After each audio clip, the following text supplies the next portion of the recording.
Pela sua dimensão incalculável frente à pequenez humana, por abraçar Macaé desde o começo e embalar suas histórias, por vezes o mar espalha memórias de uma vida inteira. E no balanço do seu vai e vem, dialoga com as lembranças e esquecimentos, com os fatos e memórias de uma vida a qual se orgulha em contar. E o mesmo mar da história, dos afetos e identidades, o mar que com seu horizonte descortina os feitos do passado e as esperanças no futuro. O mar e as memórias do tempo presente. O mar de Marilena, o mar de Macaé. Macaé é o meu útero geográfico. Cada praia em Macaé tem um significado forte na minha vida. Praia do Forte, Praia da Concha, Praia de Imbitiba, Cavaleiro, Pecado, enfim. Mas na Praia do Forte eu passei a minha infância. E quando eu mergulhava na Praia do Forte, e foi ali que eu aprendi a nadar, eu lembro que eu mergulhava e eu me sentia uma sereia.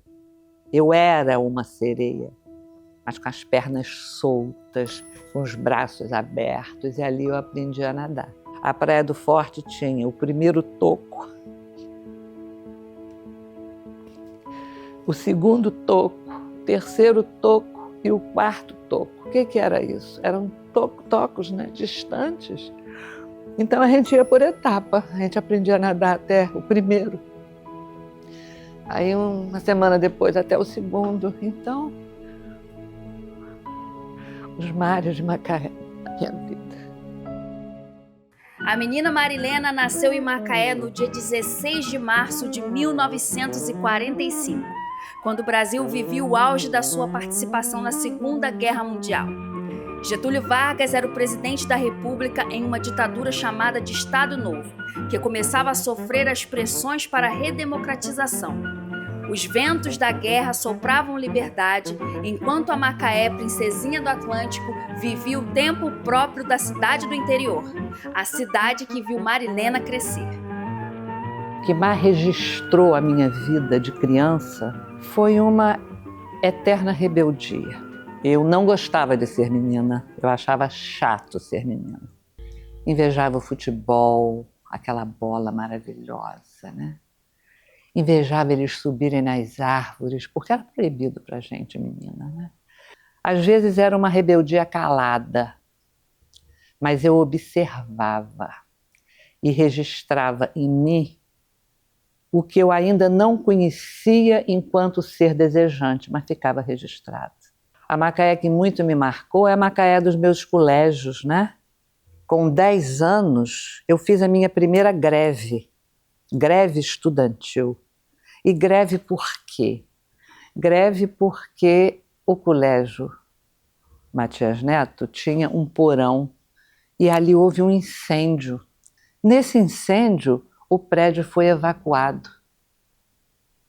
Não havia mais aula durante um longo tempo. Então, todo o curso primário do Colégio Matias Neto foi para o ginásio macaense, que funcionava na Teixeira de Gouvêa, em frente ao Cine Teatro Santa Isabel, né?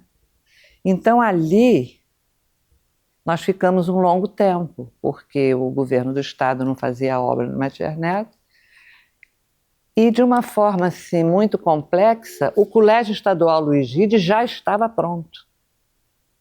Mas o benemérito Luiz Ride, que construiu o colégio, só passaria as chaves para uso da cidade, do nosso Colégio Estadual Luiz Ride, se o Estado assumisse. E com isso, ficávamos naquele ginásio macaense caindo e o Colégio Estadual Luiz Ride prontinho, então fizemos uma greve. Eu tinha 10 anos. Eu tenho memória ainda muito boa. Inclusive, quando eu lembro de fatos, até eu com 6, 7, 8 anos de idade, eu não só lembro dos fatos, mas eu lembro o que eu senti. Por exemplo, eu aqui agora estou toda arrepiada, emocionada, porque eu estou lembrando quando a gente puxava as carteiras e colocava na rua, cercando, estamos em greve. 10 anos. Mas eu tive uma marca muito fundamental na minha vida, na minha infância, que foi a convivência com os meus 3 avós de religiões diferentes. O meu avô Garcia, espírita kardecista, morreu comigo, eu tinha 8 anos de idade, e eu e ele enrolando balinhas para as crianças do Lar de Maria, construído por ele e por um grupo de amigos da União Espírita, amigos dele, mas comandado por ele. Então o vovô Garcia, ele era o libertário para mim, né? Ele era aquele homem que enxergava a vida de uma forma muito diferenciada e ele me ensinou muito em relação à generosidade de verdade. Generosidade de verdade. Quando eu falo generosidade de verdade, é o quê? Eu sempre ouvi muitas pessoas, né, teorizarem as religiões. Meu avô não, ele praticava, ele fez voto de pobreza. O pouco que ele tinha, ele doou para a União Espírita, né? A minha avó Carolina, mulher do meu avô, ela era católica. Então, um grande espírita kardecista casada com uma mulher católica, e a minha avó Carolina Garcia, ela comungava todos os dias. E eu lembro que eu já olhava, eu ficava imaginando o que é que essa santa tem que dizer no ouvido daquele padre. Ali eu já questionava as religiões, né? Mas com aquela riqueza também de conviver com tudo aquilo. Fiz a primeira comunhão, casei na Igreja Católica, enfim, como mandava o figurino. E a minha avó Mariana, que era da primeira Igreja Batista, Pastor Edmundo e Dona Zozó. Então a minha infância, ela foi muito marcada pelo não dito, né? Eu não dizia. Eu sentia, observava, registrava e acho que tudo isso foi semeando, né, alguns caminhos que eu fui percorrendo na minha vida. Então aqui nesse salão, por exemplo, eu vivi momentos maravilhosos. Eu quando entrei nessa Câmara Municipal, eu lembro que a minha eleição de 1982 foi a primeira eleição pós-ditadura militar, né? E foi uma eleição, quer dizer, a primeira mulher a entrar na Câmara, foi uma eleição marcada por uma caminhada que já vinha, porque eu fui sindicalista na década de 70, em plena ditadura militar. Então, quando eu cheguei aqui, todos eles não sabiam direito o que fazer comigo, nem eu sabia o que fazer com eles. Eu só sabia que a construção do mandato não seria igual ao que a grande maioria fazia. Então, por exemplo, a Câmara não tinha um banheiro feminino. Aqui do lado tinha o Hotel Taboada, se não me engano o nome. Então, quando eu necessitava do banheiro, eu pedia licença e ia. Usava o banheiro do hotel aqui do lado. Eu pedi um banheiro feminino e nada acontecia, então fiz a greve do pinico. A greve do pinico, aqui no calçadão, a antiga Rui Barbosa, tinha uma loja que vendia todos os utensílios e tal. Fui lá, comprei um urinol, sentava ali, botei o piniquinho ali do lado. E todo dia, estou falando de uma Macaé, que tinha um jornal quinzenal, né? Então, o que acontecia aqui, estou falando de um mundo que não tinha rede social, que não tinha, você não postava, nada disso. Telefone à manivela, né? E um jornal quinzenal. Botava o piniquinho ali todo dia e o pinico gerou esse banheiro que está aí até hoje, ó, 30, 40 anos depois. Por que eu estou pontuando isso? Porque eu quero deixar registrado para as mulheres e para os homens que desejam ingressar na política, que a política não é esse nhenhenhen chato que vocês fazem hoje, não. Política é a paixão. Política é a arte de você entender o outro. Por isso é chamada vida pública, né? Eu ainda tenho essa energia, eu ainda tenho essa lucidez, depois de tudo que eu vivi na saúde, quimioterapia, radioterapia, imunoterapia, perde pulmão, perde mama, sofrimentos, né, físicos, existenciais, amedrontada, irrecuperada, caía e levantava. Eu ainda estou aqui sentada, ainda estou aqui é ótimo, né? Estou aqui mesmo, entendeu? Eu ainda estou sentada aqui, com essa lucidez e com essa paixão, porque eu sempre fui curiosa e audaciosa, é por isso que eu estou aqui. Estou aqui para reclamar, estou aqui para me posicionar enquanto macaense. Macaense, para mim, macaense é quem gosta da cidade. Né? Mas existem aqueles macaenses que viram tudo isso acontecer, que sofreram, que aplaudiram as coisas que deram certo. Né? Agora, as pessoas ainda viram e falam assim, mas ficar lembrando, né? Isso já passou. Passou não. Eu não passei. Eu não estou aqui? Estou aqui. Nós existimos enquanto potência, enquanto a gente tem a capacidade de se indignar. E tem mais.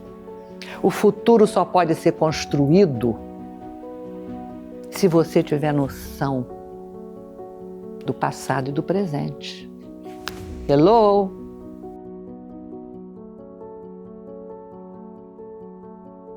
Realmente a mulher macaense, por todo o impacto causado pela transformação com a chegada da Petrobras e a exploração do petróleo, a mulher macaense ela merece um respeito, ela merece ser muito considerada por todos os desafios que ela respondeu. A começar esclarecendo que a questão dos royalties, que todos nós às vezes ainda pensamos que o ciclo de petróleo se inicia através da exploração do petróleo, já tem royalties. Não. Hoje isso é assim. Mas lá atrás, na década de 70, quando foi iniciada a exploração, não havia royalties para municípios que tinham as suas bases petrolíferas no mar. Então, a luta pelos royalties do petróleo foi uma luta iniciada na Câmara Municipal de Macaé. Ali, nós iniciamos um trabalho que durou vários anos, uma comissão executiva nacional em que eu era presidenta, e nós partimos para a luta com a campanha Royalties, um direito, uma necessidade. E nessa luta eu quero deixar assim um registro muito carinhoso e respeitoso. Se inicia com uma grande concentração na Cinelândia. E quando nós montamos a ida para a Cinelândia, que parece um filme do passado, não, é muito presente, porque mobilização popular é que muda a realidade política no Brasil. E em Macaé, aquela Macaé impactada naquele momento só com a notícia da chegada e da descoberta da bacia petrolífera, né? Quando nós fomos para a Cinelândia acampar, eu fui com 8 mulheres, nenhum homem. E acampamos na Cinelândia durante 3 dias, e quando a TV Globo registrou o sucesso daquele acampamento, aí sim, os demais vereadores e os demais municípios foram. Eu lembro que quando eu criei a Comissão Nacional pela Conquista dos Royalties do Petróleo, Cinelândia, a gente pensou, o que eu pensei naquela ocasião, quem me ajudou foi Rômulo Campos, uns pensantes assim, né? Tem que ser um centro que atrai atenção, tem que ser na capital, Cinelândia. Cinelândia é o espaço de concentração e de mobilização, né? Política ao longo de sempre. Então nós começamos elaborando o que nós queremos fazer na Cinelândia, chamar atenção. Chamar atenção para o quê? Para uma causa. Que causa é essa? É que nós temos direito, enquanto município produtor, aos royalties do petróleo, né? Então fizemos uma faixa imensa, pusemos na Câmara Municipal marcando o dia, 26 em 5, 6 e 7 de agosto, venham macaenses, fluminenses. E os homens não aderiam. Rubem Almeida, que era o presidente da Câmara, pai de Rubinho, ele era da Arena, eu do MDB. Mas ele sempre foi uma pessoa muito cordata, um colaborador. Ele falava, Marilena, isso não vai dar certo nos bastidores. Eu falava, se não der certo, não deu, a gente volta, né? E os demais falavam, vocês vão ser estupradas, vocês vão ser violentadas, lá só tem gay e puta, pode botar puta, né? Eu achava aquilo um fascínio, porque é exatamente um mundo completamente diversificado que a gente tem que reivindicar, não é não? Tudo bem. Na ocasião, Newton Carlos, meu primo jornalista, ele fez um release, encaminhou para todos os jornais. Na hora que saiu à noite, o primeiro dia do acampamento, na TV Globo, no dia seguinte estava todo mundo lá. Os homens todos, vereadores de Campos, enfim, todo mundo lá. Mas é muito bom lembrar, quem era o governador era Brizola. Brizola, um ativista. Brizola se elegeu com a Brizolândia na Cinelândia. Então aqui a Cinelândia era um ponto revolucionário, e lá estava a gente. Brizola pediu para Zé Maurício, ministro estadual de Minas e Energia, nos dar apoio, ainda falou, mas não é dar uma passadinha lá não, secretário, é para ir para ficar. E Zé Maurício montou a tendinha dele e ficou lá com a gente, um secretário de Estado, poderoso, né? Porque Brizola tinha acabado de tomar posse, naquela revolução maravilhosa que foi a eleição dele.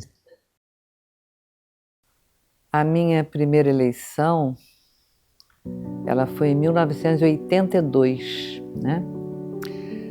Então, era um momento histórico brasileiro, né? Os nossos exilados retornando. Era um momento, assim, em que você era levado pela paixão de resgatar todo o perdido durante a ditadura. Né? Lembrando que a minha formação vem de sindicato. Na década de 70, em plena ditadura militar, 2 estados brasileiros criaram o Sindicato dos Professores, o estado do Rio e o Rio Grande do Sul. E nem chamávamos de sindicato, porque sindicato era proibido. Nós chamávamos de sindicato com C, então era o CEP, Centro Estadual dos Professores. E o Centro Estadual dos Professores em Macaé, ele foi muito fortalecido porque nós tínhamos o apoio de antigos comunistas da cidade, exilados que retornaram do exílio, como Totti. Aristóteles de Miranda Mello, ex-deputado, cassado, enfim. A repressão era muito grande, fomos muito reprimidos no estado do Rio, muito reprimidos. Mas interessante é que também o CEP, o Centro Estadual dos Professores, era eminentemente feminino. Claro, a categoria feminina, né? Quando, em 82, eu saio candidata quase que por uma imposição do MDB regional, que já tinha como deputados Raimundo de Oliveira, Eloneide Studart, o Modesto da Silveira, federal, enfim. Esse grupo do que a gente chamava de MDB autêntico, quase que eles sugeriram impondo, você tem que sair candidata. Só que já tinha passado a convenção do meu partido em Macaé, eu não era candidata. Inconscientemente talvez estivesse, mas não houve uma programação. Houve uma sugestão, quase imposição, eu aceitei. E fizemos uma campanha, eu entrei na vaga, já que eu não participei da convenção, eu entrei na vaga do senhor Sardinha, que era um vereador que desistiu. Eu entrei na vaga dele. E foi uma Foi uma eleição fantástica, porque quando eu falo de eleição fantástica, eu levo um susto hoje, sabe? Como que as eleições são feitas. Claro, nós temos outros instrumentos de comunicação que não tínhamos, né? Nós temos hoje, você forja, você formata, você produz um candidato como você quiser. Naquele tempo, não. Naquele tempo era mochila nas costas, jornalzinho de campanha na mão, um tênis maior do que o seu número no pé, porque até o final da campanha, além do tênis estar desgastado, o seu pé também tinha crescido ou inchado, né? E olho no olho. E quando então eu saio candidata, tinha negócio de 60 dias para as eleições. Eu fui para a rua. Eu acordava 4 horas da madrugada. Eu odeio acordar cedo, odeio. Eu sou notívaga, adoro dormir tarde, acordar 8h30, 9 horas, né? Acordava, sabe por quê? Porque a gente ia panfletar lá no porto de Imbitiba, que os trabalhadores estavam saindo. E a gente sabia que cada plataforma, mesmo tendo muita gente fora de Macaé, mas a plataforma havia uma possibilidade deles aceitarem uma candidata mulher. Panfletar, panfletar, panfletar, abraçar, olhar olho no olho e falar, me dá essa chance. Se não der certo, você não vota mais em mim. Enfim, foi assim.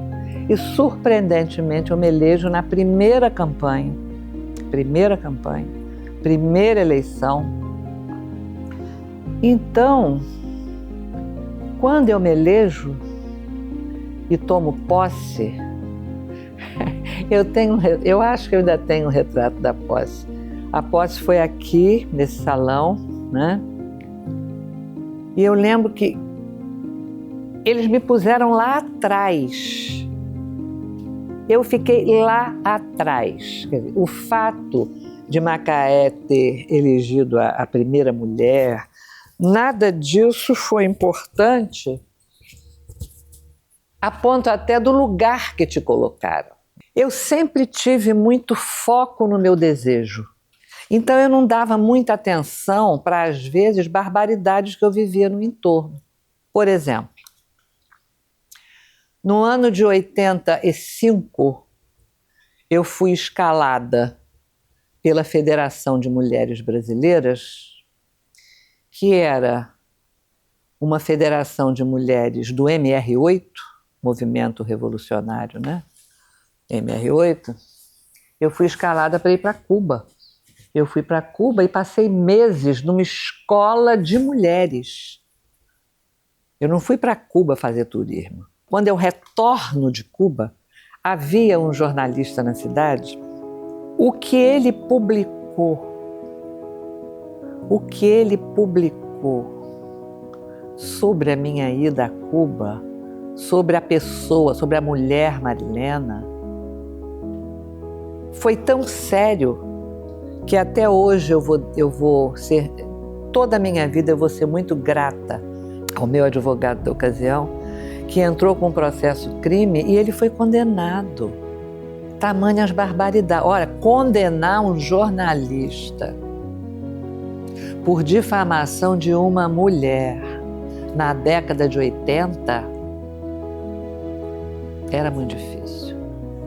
É porque as acusações eram gravíssimas. E ele não era sozinho, porque na minha campanha de 1988, a cidade foi banhada com fotos peladas minhas. Aí a pessoa vai perguntar, você tinha foto pelada? Tinha. Peladas em termos, né? Íntimas, sensuais, fica mais equilibrado. Fotos sensualizadas. Essas fotos foram roubadas do meu apartamento aqui, no edifício Elias Agostinho. E a cidade foi banhada por essas fotos. Estou falando de 1988. Enfim, e ali naquele momento, eu lembro que um vereador da casa procurou meu filho e falou, sua mãe, que fez um excelente mandato, a perder a eleição por isso aqui. Guto olhou aquilo e teve uma saída e me ajudou naquela questão das fotos peladas, né? Me ajudou a desfazer esse mistério de uma forma muito bonita. Então tudo isso foi vivido. E aí quando eu me pergunto, mas e essa sociedade macaense, como viu a primeira mulher? Se de um lado havia esse tipo de homem, né, que tinha a coragem de difamar uma mulher dessa forma, com apoio de outros, com apoio de muitos outros, tinha também uma sociedade que me reelegeu. Eu não perdi as eleições, eu ganhei as eleições, né? A loucura, ela é um termo complicado, porque a loucura quer dizer insanidade. E é. Depende da insanidade, depende do tipo de loucura que provoca aquela insanidade e aonde você coloca isso. Se eu hoje, aos 81 anos de idade, se eu propuser uma ação qualquer meio louca, vão logo falar, essa velha ficou maluca, não é assim? Essa velha ficou maluca, velha doida, né? Então tem toda uma contextualização, loucura, insanidade com idade. Essa mulher que a gente está falando agora, e que sou eu era uma jovem. Eu era uma jovem saindo do casamento. Estou falando da década de 80, né? Numa cidade em que as mulheres, na sua grande maioria, ninguém nem pensava em separar. Uma mulher charmosa, audaciosa, cabelão na cintura, com uma oratória razoável, que não fazia nada do que aqueles vereadores faziam.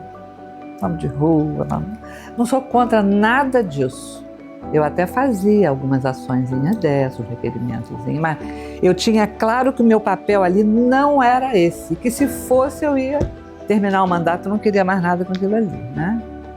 Esta mulher com este perfil e com um projeto único, eles podiam me chamar de louca, mas ficavam muito interessados em ver o que vinha por detrás daquilo. Eu tive que enfrentar na Câmara, pouquíssimas vezes, mas eu tive que enfrentar alguns vereadores homens ali, pouquíssimas vezes, tá? Mas eu tive que enfrentar de uma forma muito cruel, né? De ameaçar pegar o microfone e enfiar na boca de vereador. Isso é sério. Então, essa figura despertava interesse, despertava atenção, e isso me deu um respaldo muito grande, porque eu sacava isso. Então, eu percebia que o que eu propunha despertava curiosidade, atenção, e eu avançava. Eu tenho uma neurose que eu trato há 50 anos. É a síndrome Joana d'Arc, quando bate em mim. Eu vou, mas me maltrata muito, porque eu vou e não tenho limite. Né? Não é nem uma questão de ser destemida, mulher corajosa, vai passando um pouco por aí, mas não é isso, eu vou e o objetivo é aquele, eu vou. Então, essa questão da loucura, da audácia, vai de onde você põe, para que você põe, por que você põe. Agora, a mulher tem muito talento nisso, porque quando ela faz, ela faz. Quando eu fui trabalhar no Instituto Nacional de Câncer, por que eu fui trabalhar no Instituto Nacional de Câncer? A história é porque eu fiz um câncer, o primeiro câncer, 1990. Perco a eleição para a prefeitura em 92, seriamente difamada, ganhando a eleição, mas perdi. Enfim, vou trabalhar no INCA em 93. O que tem a ver? Marilena, pedagoga, professora da Fafima, que vai para o Rio, vai trabalhar no Instituto Nacional de Câncer, e sou convidada e assumo a coordenação do programa Viva Mulher do INCA, que é um programa de câncer de colo de útero e mama do Brasil, com um recurso econômico maior do que 70% dos municípios brasileiros. INCA. Por quê? Eu acho que eu tenho, talvez ainda bastante, habilidade para olhar aonde eu tenho e sinto paixão.